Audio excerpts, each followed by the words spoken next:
Welcome to Magic Mondays. I'm Angelina DeWeese, and it is time to bust your limiting beliefs and set your soul on fire. So today I want to talk about something we get a lot of questions about: Autoship. Now, those of you who are network marketers, you know that in order to create a successful business with residual income, you really have to have people on Autoship. We have to have people who love the products and continue to buy them. And it's not something that we're trying to do in order to get money, which that is important. But it's something we want to really come from the heart. How do we have authentic conversations about Autoship? How do we help people make the decision to keep having these amazing products in their home so they can grab them when they need them? And I think over the years as a coach, there's a lot of things I've learned about how do we actually help people in a loving way so it doesn't feel salesy or pushy or like you're trying to get something from someone, make decisions. So let's talk about this for a second. I think one of the most important things is to begin to really live Autoship. So if you don't live it, it's hard to have someone else live it. So the question is, do you love Autoship? Do you buy the products? Do you think they're too expensive? If you have any of those concerns in your mind, it's going to be really hard for you to try to share with someone else. The more that you understand the value of Autoship for you and your family, the better you're going to be able to communicate it. There is something I like to think about as this energy that comes between you and someone else, whether you're on the phone or you're with them, and they can feel you. They know whether you're faking it or whether you're telling the truth. So the more that you really believe in these products and you believe in the value of this service, the easier it's going to be to have people join you in that. Now, the other thing that's important is because we have a psychology to selling. And one of the things that's really important about selling is that people don't just hear about it for the first time and then they do it. We really want to feel warmed up to something. So it's really important that during your classes, during your webinars, that you're talking about the lifestyle of Autoship, that you're looking at how much money would it save them, how could it impact their life, how many free products could they get by doing Autoship, or whatever your company offers. But the idea is that it's not just a one conversation and they say yes. It is threaded through all of the work that you do, all the conversations that you have, so that when you get to that conversation, it's not as big of a deal. Now, when you have the conversation, I want you to use a few tips. I want you to start to pre-frame these conversations. Now, something that people do when they're worried about having a conversation is they rush through them. They start to go really, really fast. And now pre-framing means that you're setting someone up for success in a conversation.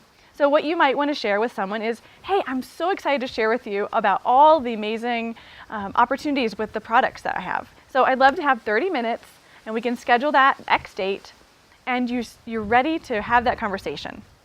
Because if you say, oh yeah, let's talk about it, and maybe they're driving their kids to school and they haven't really carved out 30 minutes to hear you, then your opportunity for having them really hear you and being able to go through all of the parts of the conversation aren't really going to go well.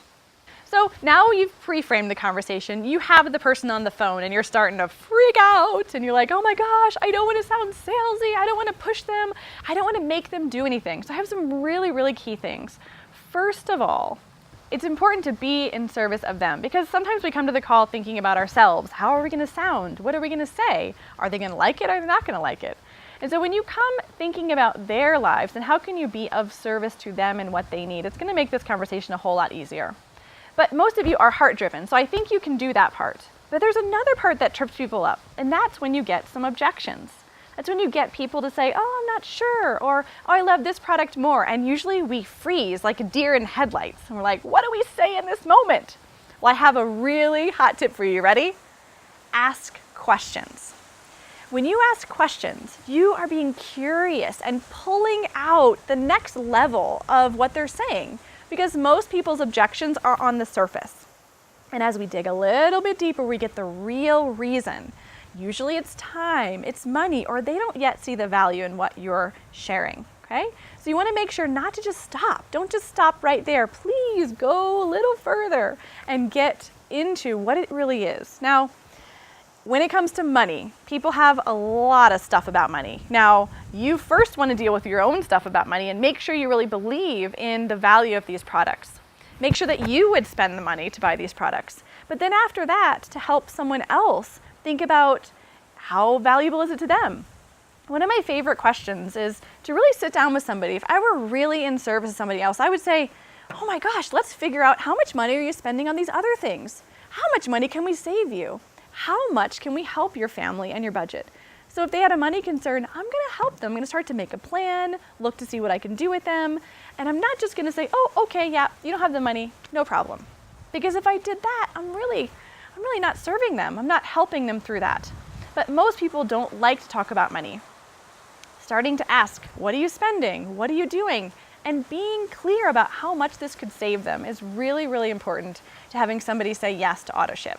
The last and most important thing in the conversation is that I want you to be intentional, meaning I want you to want this for them. I want you to be committed to that. But at the same time, I don't want you to be attached. Sometimes, have you ever been to somebody, you walk into a store and somebody really wants you to buy that bed and they're standing around you and hovering and they're saying, this is really good, you have to buy this, as if you don't buy it, you're somehow not good. That feels pushy, that feels salesy. We don't want to do that. But we also don't want to just put our hands up and say, it doesn't matter, whatever you want to do. So we want to find the middle ground. We want to find the place where we can be intentional and not attached. So for example, I might say to someone, I think this is the best choice for you. I think this is really going to support your family. I know you're a little bit worried about money, but I see here how it's going to save you so much. So why don't we just try it for this month and then we'll check back in and see how it's going for you, right? So I am intentional, but I'm not attached. And after that, I'll say, you know what, and it's your decision. I want you to choose whatever works for you, right? That line creates so much freedom because nobody wants to be told what to do, right? So don't try to tell them what to do. Give them that freedom. Give them the understanding, the benefits, the results, talk about money, and then at the end of the day, it is their choice. And if they say no, it doesn't mean you did a bad job, right? I used to think that. So it does not mean you did a bad job. You can continue to educate them, support them, and serve them, and give them value. Now, once someone's on Autoship, it's not over, right? It's not over because there's this syndrome we all have called bright, shiny object syndrome. So when someone else's product is yelling louder than yours, they might just go work with them, right? So it's important that you create consistency and energy and you create education with the product that you're selling. You continue to have ways to keep sharing, celebrating, and making sure people understand the value and they continue to understand the value. This is really key to long-term Autoship, right? Because somebody can love a product for 3 months, but to retain someone for an entire year and have them become a lifelong user, that is something different. And I want each of you to have multiple people on your team that are people who love your products, that swear by them, and then start sharing them with other people because that's how you start this huge ripple effect. I can't wait to hear how this goes for you. Please comment below, let me know what tip you loved most and you're going to integrate this week. Share with your friends, share with your team, and remember, the world needs more of you.